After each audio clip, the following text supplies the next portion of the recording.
मिल गए।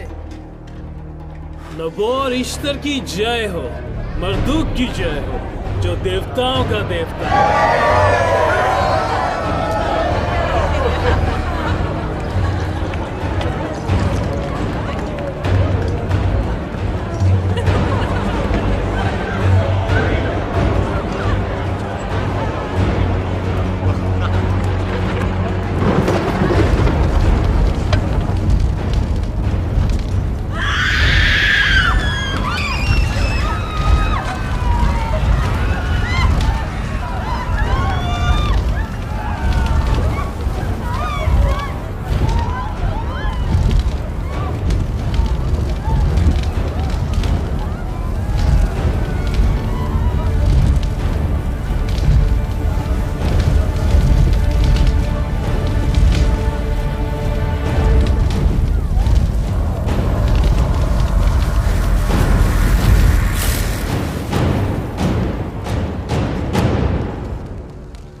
ज्ञानियों को बुलाओ,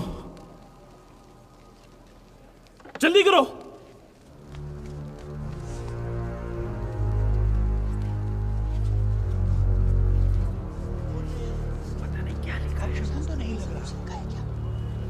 क्या सभी ज्ञानी आ गए हैं? जी हुजूर, सभी बड़े बड़े ज्ञानी आ गए हैं।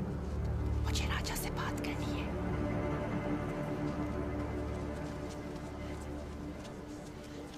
महाराज, राजमाता आई हैं। राजा युग युग जिए। आपके राज्य में एक आदमी है जिसमें पवित्र ईश्वरों की शक्ति है। वो इसका मतलब बता सकता है। कौन है वो? दानियल। दानियल? कौन दानियल?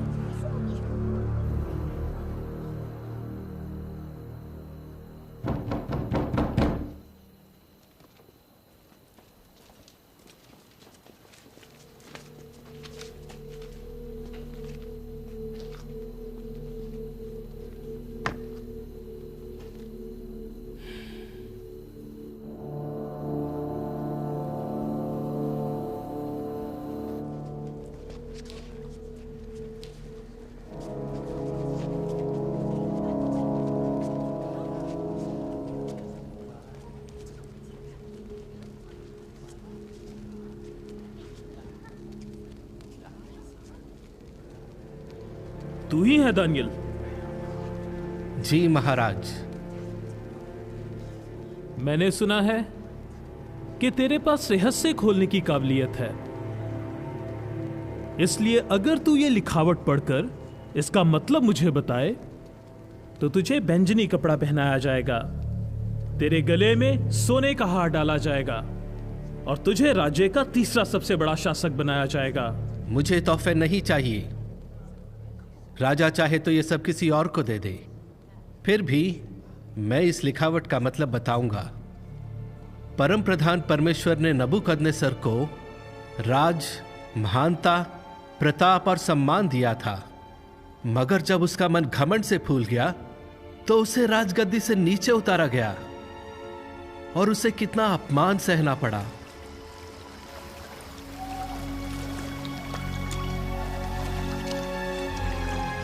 मगर हे बेलशस्सर, तूने ये सब जानते हुए भी अपने मन को नम्र नहीं किया।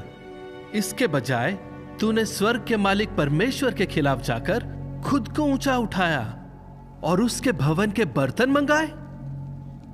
फिर तू, तेरे रुतबेदार लोग, तेरी रखेलियां और दूसरी पत्नियां उनमें से दाख मदिरा पीने लगे और उन देवताओं की बड़ाई करने लगे जो सोने चांदी के बने हैं, जो ना कुछ देख सकते हैं ना सुन सकते हैं और ना ही कुछ जानते हैं। तूने उस परमेश्वर की महिमा नहीं की जिसकी बदौलत तू सांस ले रहा है, जिसके हाथ में तेरी जिंदगी है। इसलिए परमेश्वर ने उस हाथ को भेजा। इन शब्दों का मतलब ये है, मनी यानी परमेश्वर ने तेरे राज के दिन गिने हैं और उसका अंत कर दिया है।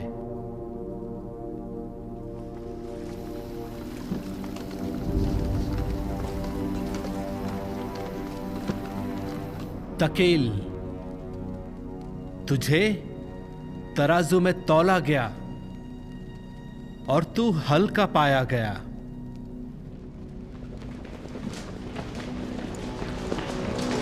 परेस, तेरा राज्य बांटकर मादियों और फारसियों को दे दिया गया है।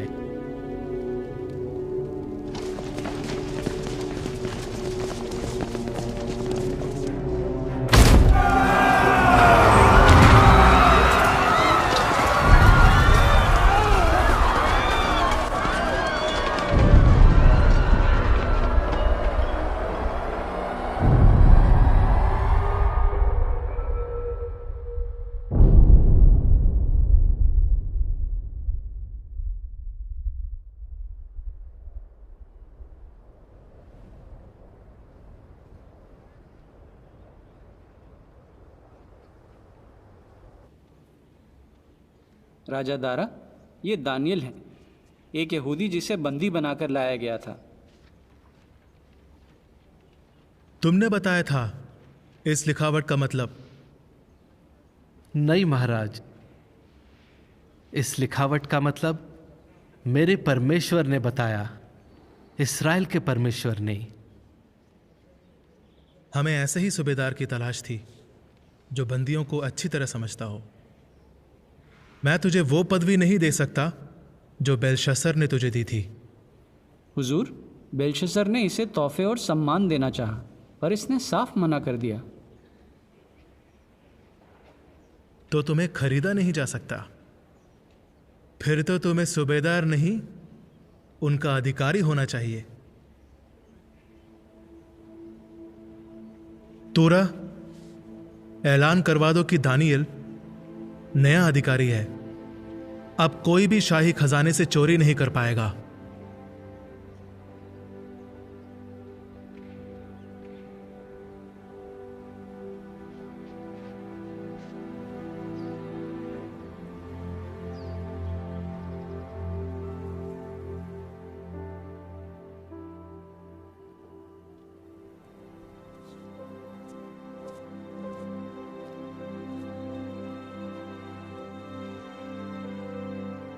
दानियल, मुझे यकीन है आप ये काम अच्छे से करेंगे।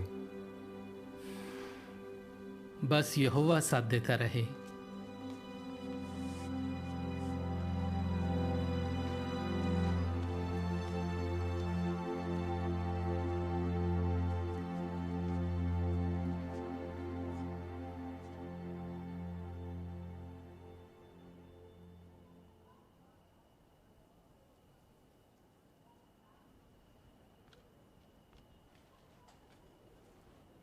जमीन का कर इतना ज्यादा क्यों है?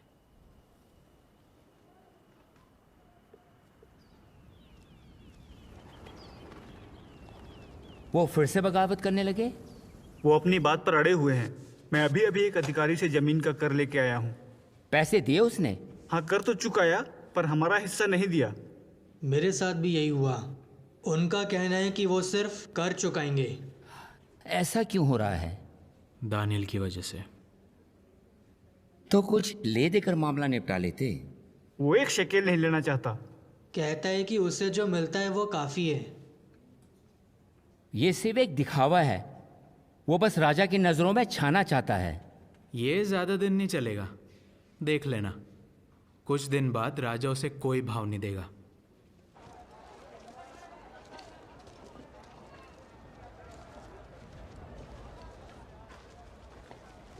हुजूर, खजाने में उतना कर नहीं आ रहा जितना आना चाहिए। यह बताकर तुमने हिम्मत दिखाई। जानता हूं अच्छी खबर नहीं है। हम मामले की जांच करेंगे। दरबार के कामकाज में तुम्हें काफी तजुर्बा है। वैसे यहां आए कितने साल हो गए? हुजूर, करीब 70 साल। तुमने नबुकदनेस्सर के सपनों का मतलब बताया था ना, उस बारे में कुछ बताओ। सपनों का मतलब सिर्फ मेरा परमेश्वर यहोवा बता सकता है। उसी ने मुझे वो बातें बताई।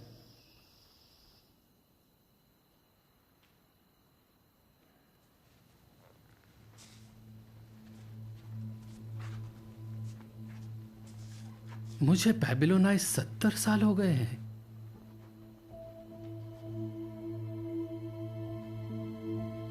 यिर्मयाह की भविष्यवाणी।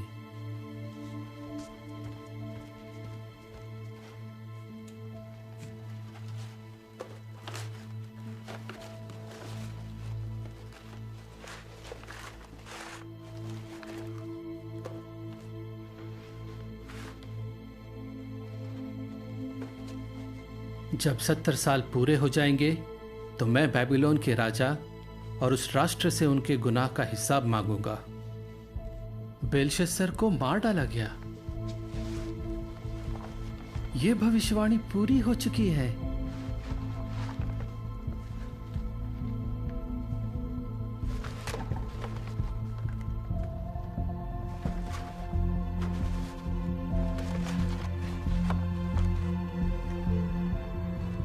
आगे चलकर परमेश्वर के लोगों का क्या होगा?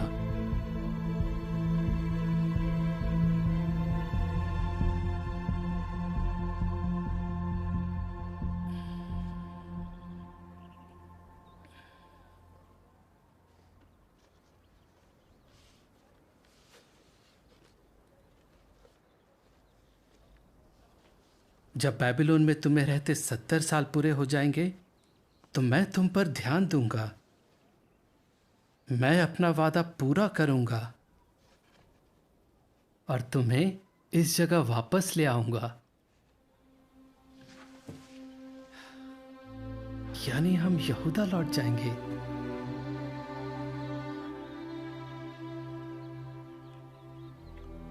मुझे प्रार्थना करनी चाहिए, अपने लोगों का पाप कबूल करना चाहिए।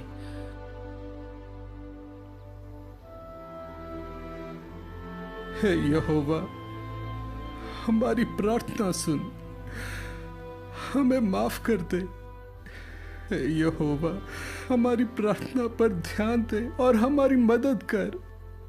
हे मेरे परमेश्वर, देर मत कर, अपने नाम की खातिर कदम उठा। दानियल, मैं तुझे सब बातों को और भी अच्छी तरह जानने और समझने की काबिलियत देने आया हूं।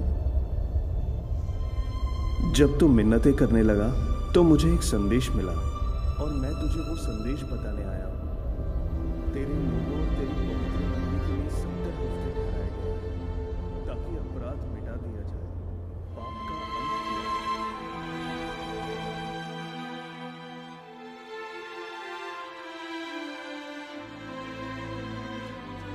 जाए। दानियल, अजरेल और हन्ना आए हैं। नमस्ते दानियल। अच्छा हुआ तुम लोग आ गए। आओ एपेर, मेरे पास बैठो। तुम्हें एक अच्छी खबर देनी है। क्या खबर है?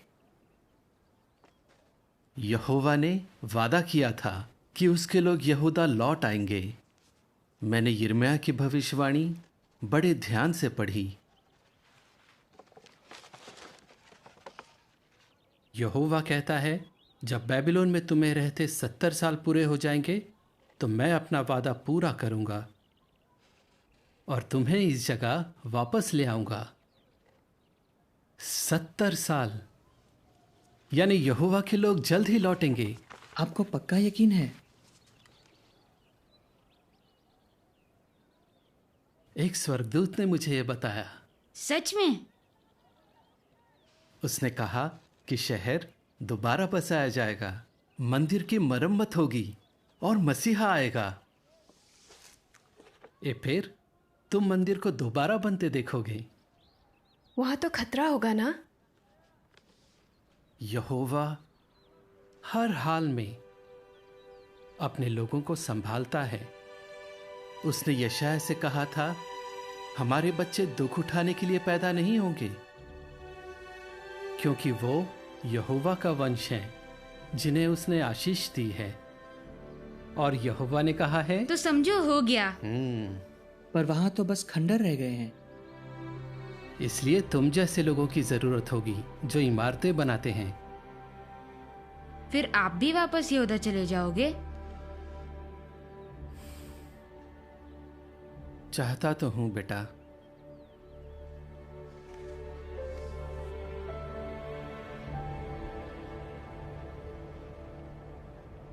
सड़कों की मरम्मत करनी होगी, वरना बरसात में हालत और खराब हो जाएगी। तोरा मरम्मत हो जानी चाहिए। दूर की सोचना तो कोई तुमसे सीखे। ऐसी बात नहीं है हुजूर। महाराज के और भी कई सेवक हैं जो सही सही जानकारी देते हैं। अच्छा दानियल, सूसा के सूबेदार के बारे में तुम्हारा क्या ख्याल है? उसे हटा दें? मेरे आदमियों ने जांच पड़ताल की है और पता चला है कि वो शाही खजाने से अपनी जेब भर रहा है। ऐसा हो ही नहीं सकता। वो तो तुम्हारा भांजा है ओतानीस। जी हुजूर, मैं दावे से कह सकता हूं वो ईमानदार है। कुछ गलतफहमी हुई होगी। शायद दानियल उसे अच्छी तरह नहीं जानता। मैं उससे बात करूंगा। ये मामला आप मुझ पर छोड़ दीजिए। हम मादी फारसी लकीर के फकीर नहीं हैं इन यहूदियों की तरह। हम मामला सुलझा लेंगे। ठीक है, फौरन सुलझाओ। तुम जा सकते हो।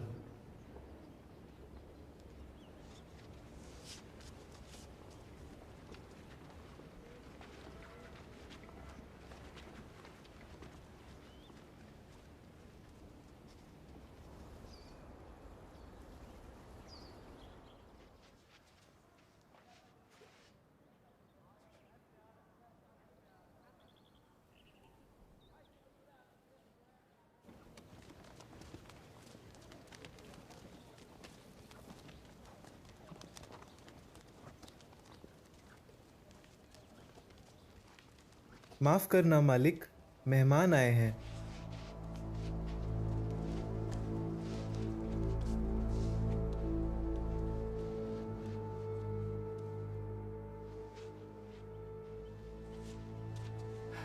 यहूदियों को एक ही काम आता है, प्रार्थना करना। परमेश्वर की मदद के बिना मैं राजा की सेवा नहीं कर सकता। अच्छा, सेवा के नाम पर सूबेदारों को धमकियां दोगे? मैं बस अपनी जिम्मेदारी निभा रहा था। मत भूलो कि तुम परदेसी हो। हमें मत सिखाओ हमें क्या करना है। मैं राजा की भलाई चाहता हूं। सुना है तुमने नबूकदनेस्सर के साथ भी बड़ी भलाई की थी। शायद इसीलिए वो पागल हो गया था। वो यहोवा का संदेश था। कान खोलकर सुन लो। अगर हमारे आड़े आए तो अच्छा नहीं होगा। अगर एक सूबेदार को उसके पद से हटाया जा सकता है तो सोचो एक बूढ़े यहूदी को रास्ते से हटाना कितना आसान होगा।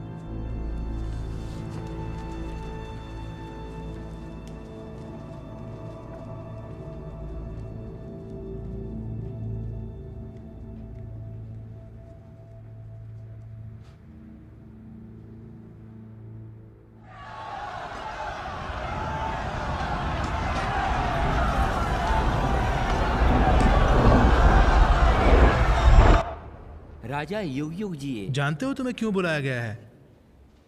नहीं हुजूर। दानियल ने जिस सूबेदार को हटाने की बात की थी उसका क्या हुआ? हुजूर, हमने मामले की अच्छी तरह जांच की है। कुछ मिला? कुछ भी नहीं। कोई भूल चूक हुई है? बिल्कुल नहीं हुजूर। कर की पूरी रकम खजाने में जमा हो गई है? हुजूर, उसने सोने और शराब का पूरा पूरा हिसाब दिया है। पर दानियल का तो कुछ और ही कहना था। माना कि उसने बेबीलोनियों की सेवा अच्छे से की, पर अब वो बूढ़ा हो गया है। मतलब कि इस उम्र में उसकी बात का कितना भरोसा किया जा सकता है? हुजूर, वो पुराने ख्यालात का है। वैसे भी वो यहूदी है। कतु हम सब जातियों का सम्मान करते हैं। हाँ, यही तो मैं कह रहा था। दानियल, तुम्हारी ही बात हो रही थी। तुम्हारा अंदाजा सही था। सूसा में बगावत हुई है। लोग नए सूबेदार की मांग कर रहे हैं जो चोरी ना करे। हुजूर, जरूर कोई। बस बहुत हुआ। मैंने अपने खास आदमियों को भेजा था और वो भरोसे के लायक हैं। दानियल, तुम बहुत ही काबिल हो, दूसरे अधिकारियों से कहीं ज्यादा। अगर तुम प्रधानमंत्री होते तो कितना अच्छा होता।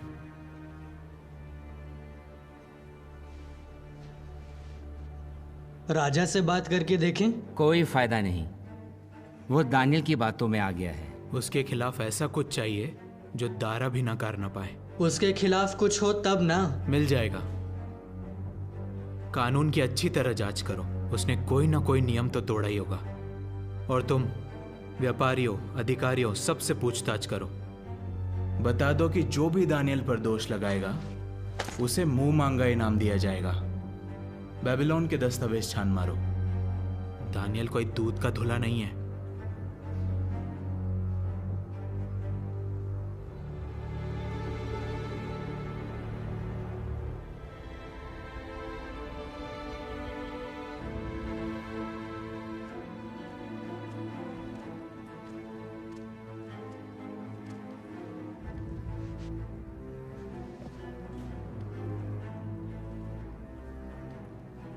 दस्तावेजों में कुछ नहीं है।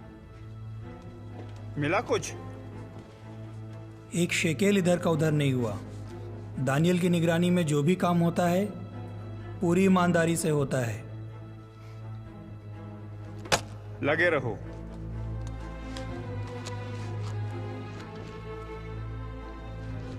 कोई उसके खिलाफ नहीं बोलेगा।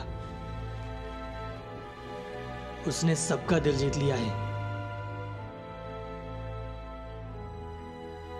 यहां तक कि राजा का भी। आमतौर पर अगर कोई विदेशी व्यापारियों से चोरी करे तो कोई उनकी नहीं सुनता, पर दानियल उन्हें इंसाफ दिलाता है और चोरों को सामान लौटाने के लिए मजबूर कर देता है। उसके दोस्तों में भी कोई दोष नहीं। नबूकदनेस्सर का आदेश था कि कोई उनके ईश्वर के खिलाफ ना बोले। कहते हैं इस यहोवा ने उन्हें आग के भट्टे से बचाया क्योंकि वो बेबीलोन के एक देवता के आगे नहीं झुके। यहूदी दूसरे देवताओं को नहीं पूछते। लोग तो यही कहते हैं। लगता है काम बन गया।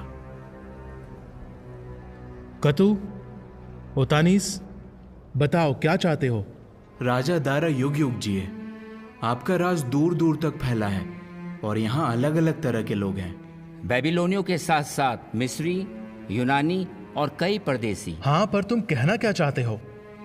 आपने यहाँ राज तो कायम कर लिया है, पर उनके लिए आप परदेसी हैं, नए हैं। अगर वो आपको कबूल ना करें तो आपकी सत्ता खतरे में पड़ सकती है। तो तुम्हारी क्या राय है?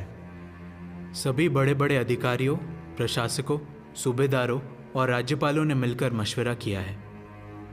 हमारी राय है कि लोगों पर पाबंदी लगाने के लिए एक फरमान जारी किया जाए।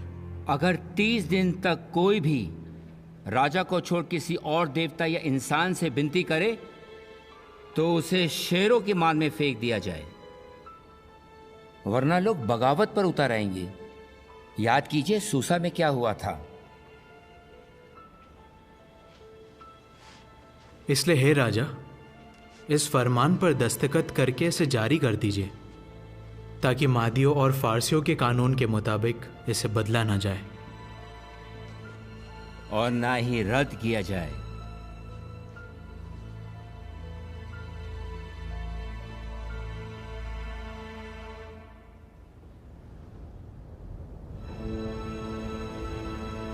इस साम्राज्य में ऐसी शांति और खुशहाली है जैसी पहले कभी नहीं देखी गई। लेकिन सूसा और कुछ और जगहों में ऐसे गुट हैं जो राज्य में खलबली मचाना चाहते हैं, शांति और एकता भंग करना चाहते हैं। पर हम ऐसा किसी भी हाल में नहीं होने देंगे। इस राज की बदौलत प्रजा को शानदार आजादी मिली है और इस हुकूमत की शान में मैं मादी राजा दारा यह फरमान जारी करता हूं, अगर 30 दिन तक कोई भी राजा को छोड़ किसी और देवता या इंसान से विनती करे तो उसे शेरों की मांद में फेंक दिया जाएगा।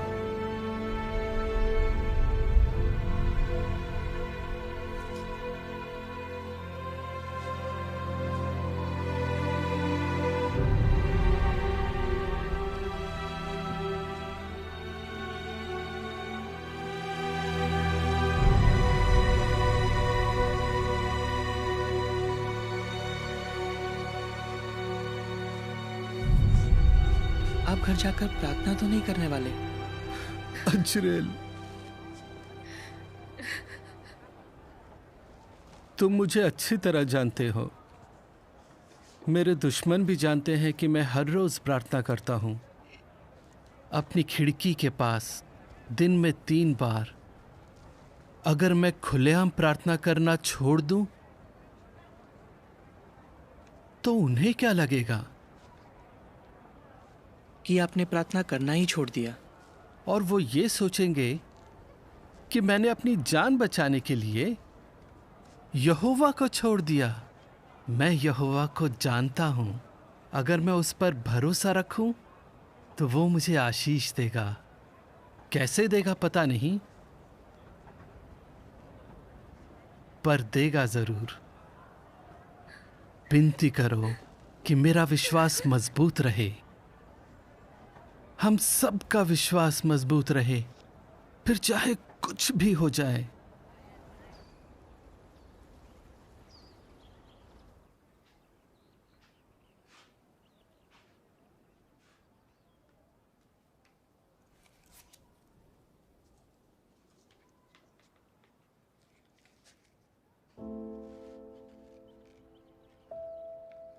ये तुम्हारे लिए है।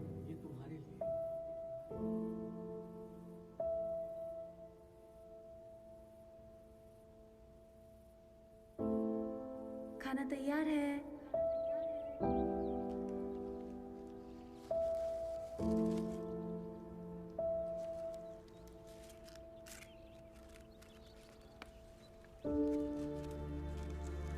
या है मेरा प्रकाश, बचाता मुझको, फिर डर किसका।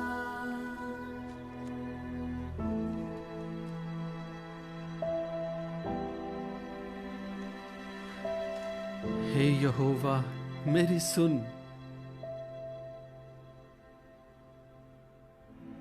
जब मैं पुकारूं तो मुझ पर कृपा करना।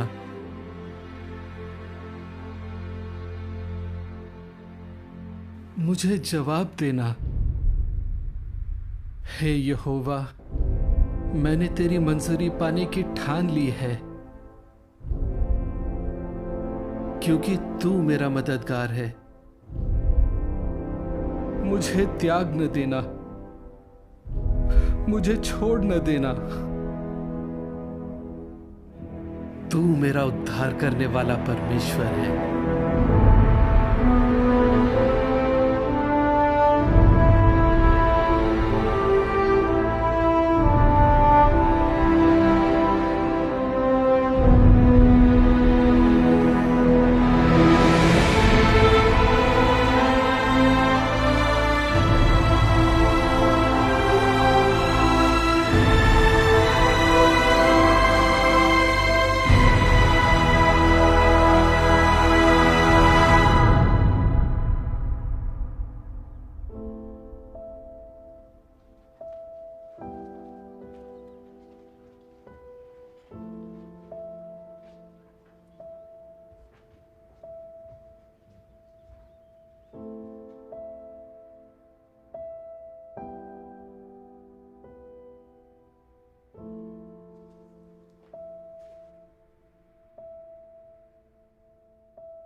राजा दारा युग युग जिए।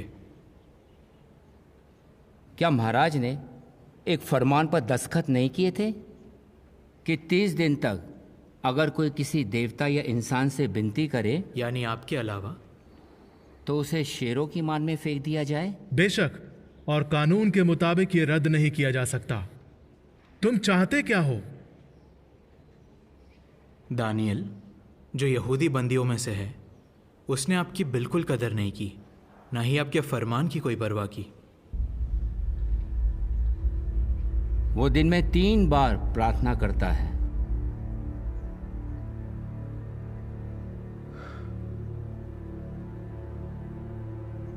दानियल,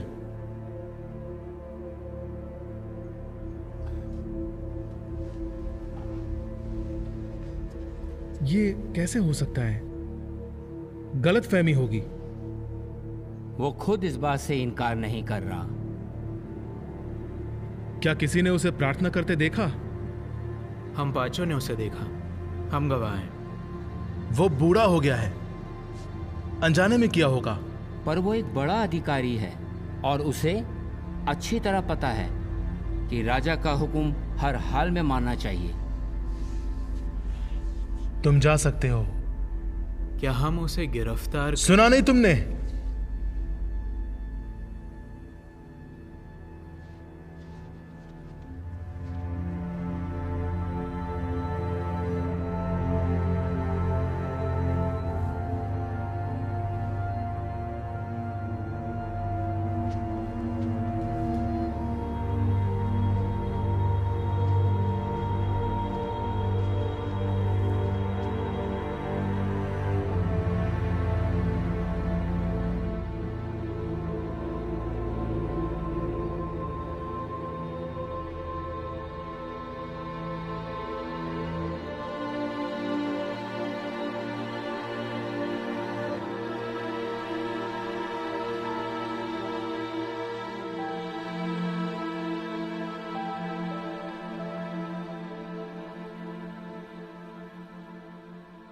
दानियल को सजा मिलनी ही चाहिए। उसका पद उससे छीन लिया जाएगा और कल सुबह उसे शहर से निकाल दिया जाएगा। पर हुजूर, ताकि कोई भी कानून को हल्के में ना ले। हुजूर, कानून में साफ साफ लिखा है कि गुनहगार को शेरों के मान में डाल दिया जाएगा।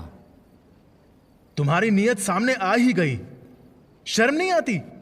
मादियों और फारसियों का कानून है कि राजा जो भी फरमान जारी करे या पाबंदी लगाए उसे बदला नहीं जा सकता। हम तो बस यही चाहते हैं कि राजा को वो सम्मान मिले जो उसे मिलना चाहिए।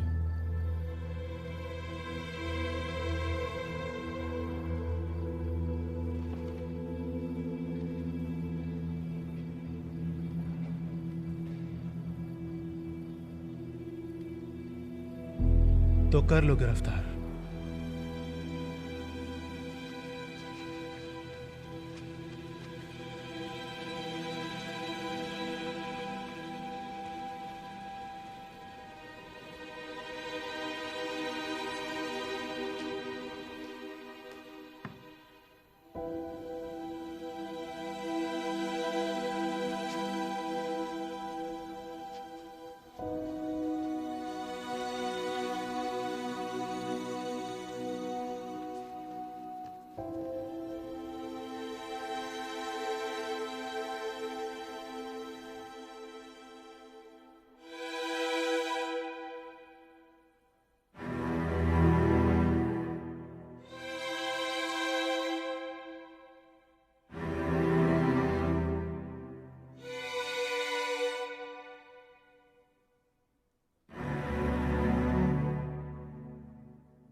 जिस परमेश्वर की तू सेवा करता आया है वो तुझे जरूर छुड़ाएगा।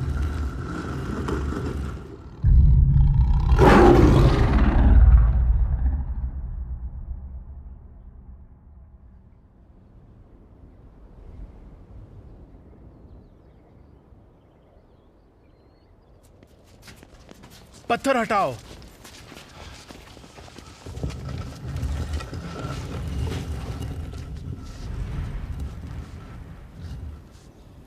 दानियल, दानियल, राजा युग युग जिए। वो जिंदा है, उसे बाहर निकालो। परमेश्वर ने अपना स्वर्गदूत भेजकर शेरों का मुंह बंद कर दिया और उन्होंने मुझे कुछ नहीं किया, क्योंकि मैं परमेश्वर के सामने बेगुनाह हूं। और हे राजा, मैंने आपका भी कुछ बुरा नहीं किया।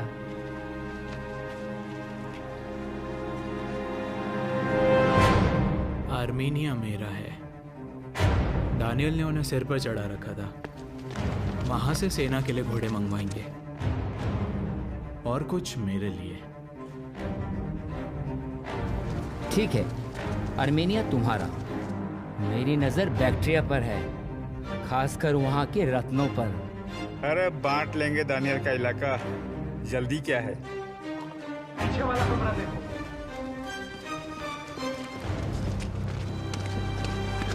क्या है ये सब? राजा के आदेश पर तुम्हें गिरफ्तार किया जाता है। हमें नहीं, दानियल को गिरफ्तार करना था। बेशक उसे गिरफ्तार किया गया और आज सुबह निकाला भी गया। उस पर एक खरोच तक नहीं आई। ऐसा कैसे हो सकता है? शेरों को पहले ही खिला दिया होगा। या वो बीमार होंगे। अच्छा, बीमार थे, भूखे नहीं थे।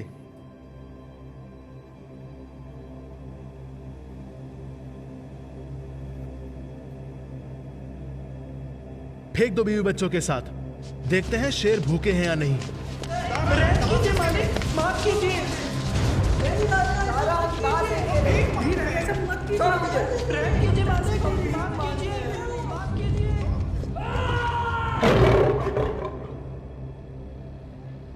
मैं एक फरमान जारी कर रहा हूं कि मेरे राज्य के हर इलाके में रहने वाले लोग दानियल के परमेश्वर का डर मानें और उसका आदर करें, क्योंकि वही जीवित परमेश्वर है और युग युग तक बना रहता है। उसका राज कभी नाश नहीं किया जाएगा। वो अपने लोगों को बचाता है और आकाश और धरती पर चिन्ह और अजूबे दिखाता है। इसीलिए उसने दानियल को शेरों के पंजों से बचा लिया है। यकीन ही नहीं हो रहा। और ये संदेश हर कहीं भेजा जाएगा। हम बहुत डर गए थे। आप भी डर गए थे? हाँ, बहुत डर गया था, पर जब हमें डर लगता है तो यहोवा मदद करता है। मम्मी पापा तो यरूशलेम जाने से डर रहे हैं। फिर अभी कुछ पक्का नहीं हुआ है। और आप भी जाओगे? राजा ने कहा है हम सब जा सकते हैं।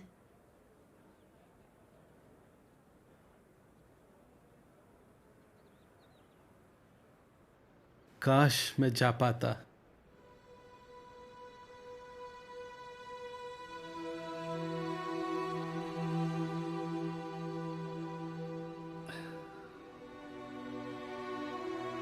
पर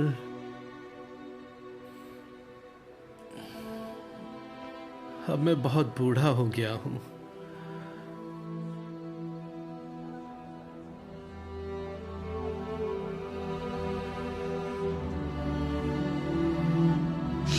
फिर मुझे भी नहीं जाना। नहीं मेरे बच्चे, मत रो।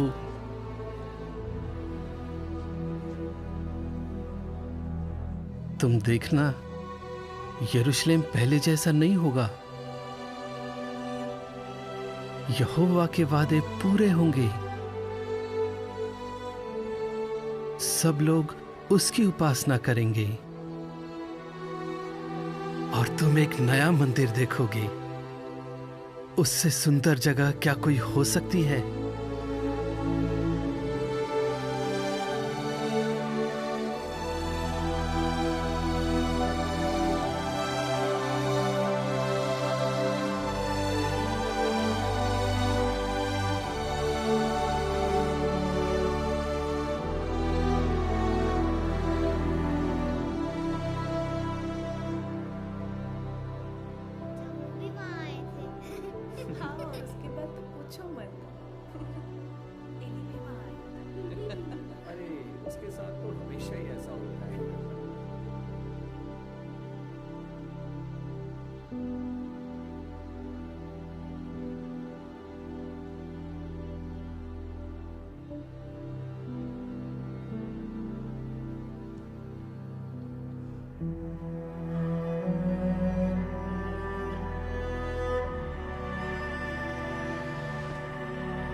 तुम हमेशा यहोवा के करीब रहना, वो जरूर तुम्हें आशीष देगा।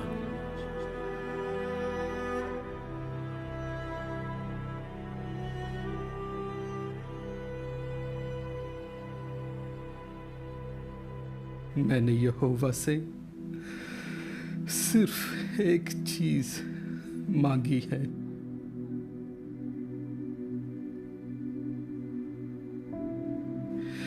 यही मेरी दिली तमन्ना है कि मैं सारी जिंदगी यहोवा के भवन में निवास करूं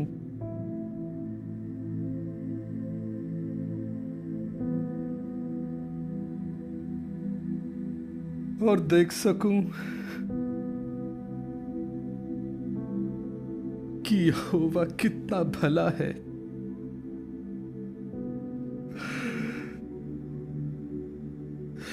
और उसके मंदिर को एहसान भरे दिल से देखता रहूं।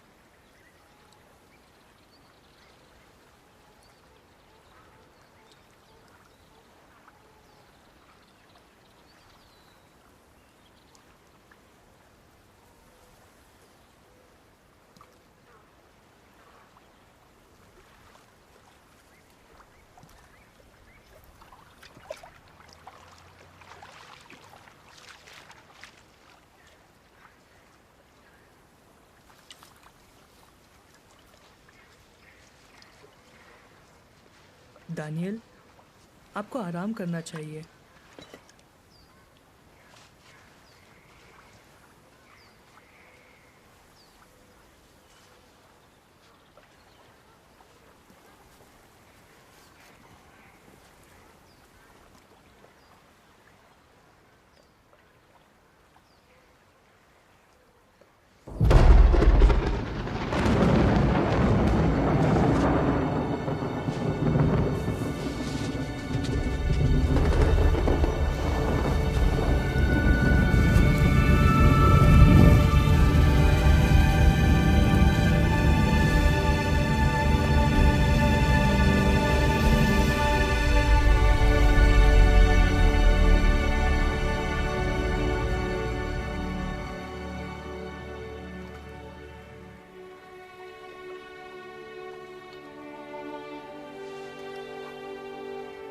हे दानियल, तू परमेश्वर के लिए बहुत अनमोल है, इसीलिए मुझे भेजा गया। दानियल, मत डर। जिस दिन तूने इन बातों को समझने के लिए मन लगाया और खुद को नम्र किया, उसी दिन से तेरी प्रार्थना सुनी गई। मैं तुझे ये समझाने आया हूं कि आखिरी दिनों में तेरे लोगों पर क्या बीतेगी। मुझ में ताकत नहीं है, बिल्कुल भी जान नहीं है। दानियल, तू परमेश्वर के लिए बहुत अनमोल है, इसलिए मत डर। हिम्मत रख, हिम्मत रख।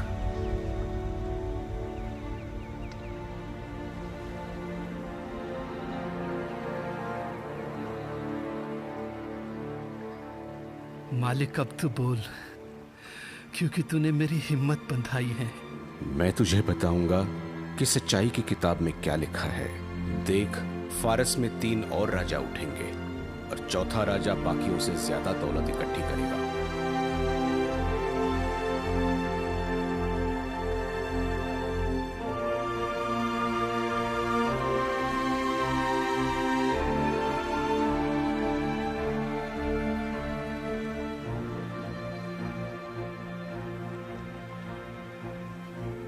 मालिक, इन सारी बातों का क्या नतीजा होगा? सुखी है वो इंसान जो उम्मीद लगाए रहता है। मजबूत बना रहे, तू आराम करेगा, मगर वक्त आने पर अपना हिस्सा पाने के लिए उठ खड़ा होगा।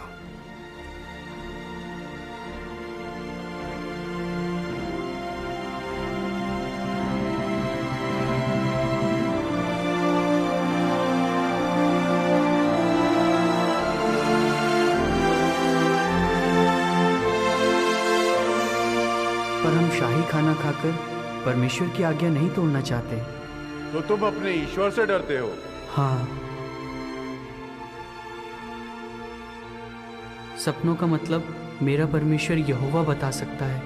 मुझे यकीन है कि वो आपके सपने का मतलब बताएगा। यहोवा हर हाल में अपने लोगों को संभालता है।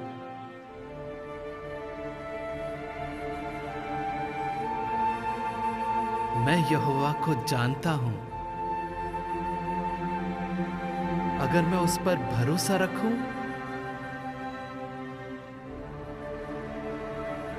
तो वो मुझे आशीष देगा।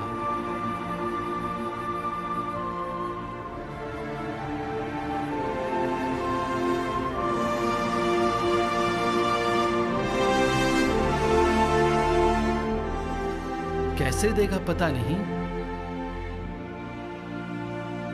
पर देगा जरूर।